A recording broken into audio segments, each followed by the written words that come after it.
So, I'm back on the thing, and I'm gonna be quick. I say that every time, but I'm gonna try to be quick, else it'll take too long. So I've updated the faction map. I'm pretty sure this is exactly up to date. Oh no, it's not, because I haven't done the Russia bit. Oh well, you can use your imagination, it's pretty much up to date. I've entirely forgot about that. I updated the Middle East though. Anyways, we're gonna start off in. Let's start off in.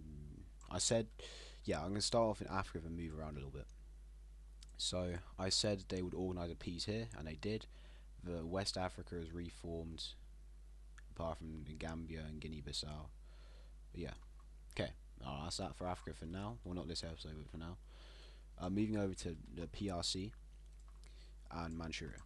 Individually, they start influencing the warlord states around them. Um, Manchuria makes it down to here, and the PRC gets over to here. And that's it, because it's getting too costly to start tackling them. But yeah. And also some of them surround the PRC are in external factions, and obviously that's not a very good idea to get involved with that, because they'll just collapse probably. And the one here is untouchable. Maybe not for Manchuria, but for PRC definitely. Because Manchuria's got a stable economy, but it's a minimal army, whereas the PRC's got a big army they can't maintain because their economy's in shambles. But yeah, both the Chinas are coming back. The yellow one's not widely recognised because they started recognising Manchuria as a real democratic China. Not This is the remnants of Taiwan, like long passed down through the ages. That'll be why. Cool. Now moving back to make sure it's still recording. Moving back to and make sure the mic's working. Okay, moving back to. So I've done China. What else ourselves gonna do? The Middle East. Where now are pretty much isolated Israel. Well, not isolated. Say it is Italy, right? I know the only two members left of this faction are now backstabbed by the Treaty of Peace the Light Red made them last time after the war. And now they find themselves at war again, but now with the entirety of the Middle East. Yeah. See, the Light Red Power faction's gone really big now. Yeah, and as you can tell, it probably won't go too well. Israel do some offensives, nothing too major, so a few small skirmishes into Lebanon. They got pretty high tech military, not too many men fielded though. Mainly said ties with the Americans are for lots of technology sharing. Well, they're pretty much an American puppet before. Anyways, they get pushed back. They push across the Straits of Turan. Is that called Straits of Turan? I'm pretty sure it is. They blockaded in the Suez Crisis.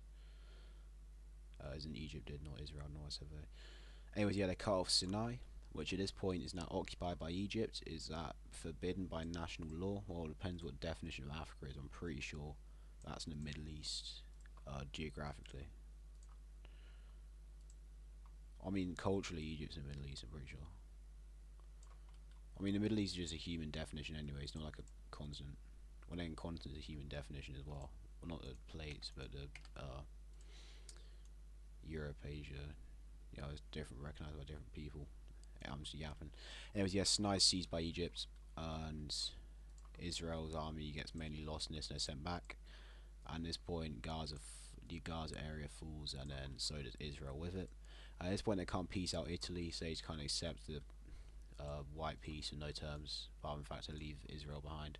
And Israel, no land is taken. They're Turkish, no, they're independent rather, because they're a joint effort rather than just Turkey taking these pretty much.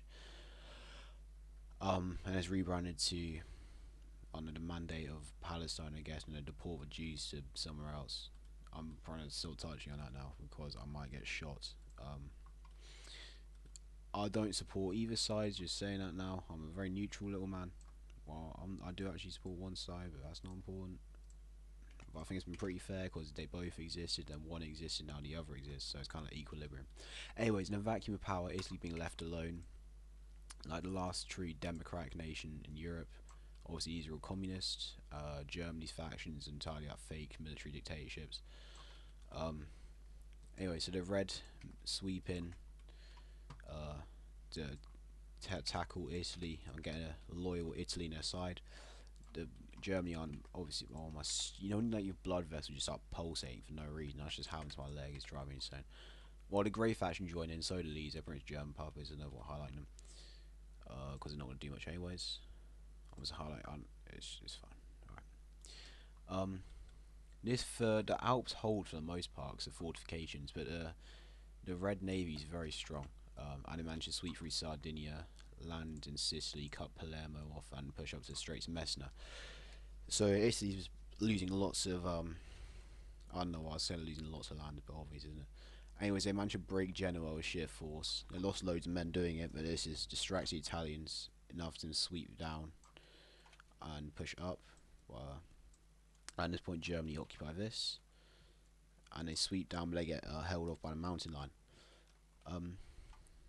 Germany do some landings here, and start rushing up. At this point, they meet, and yeah, that's about the borders. And Italy's crushed. Most of their army surrendering, so they don't really care for the cause they're fighting in. They just don't want to be communist, or some don't want to be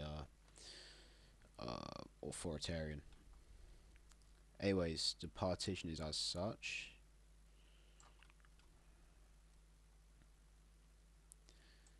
Do either side really agree to this? Well, yes, obviously, but they're happy about it. It's a better thing to say no.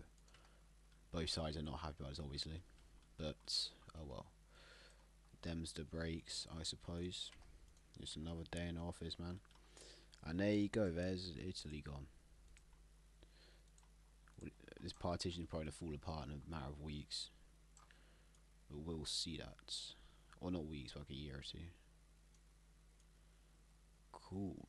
Now Italy's done, China's done. The funny business down here. I think there's just Africa left. Which at this point we have the two factions clashing. A bit over. Let's just say the Orange are about to expand into these southern states here. South Africa here, CCR and Angola here. And the Purple said, hey, stop that before we invade, declare war on you to defend these places. They did not stop. And now we have big African war.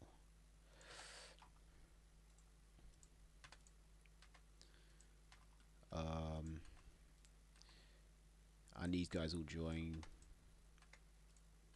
Yeah. Actually, the Mozambique state, yeah. And these are orange.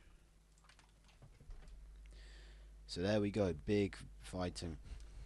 I'm not going to get too much into this episode. I literally listed out the thing. If you don't believe me, this is my notes for this African conflict.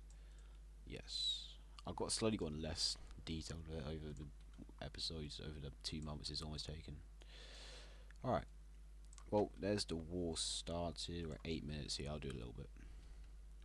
What colour? I'll do orange and brown, and then these guys in dark purple. Is that fine? Yeah, that's fine. So, Nigeria pretty much gets swamped entirely.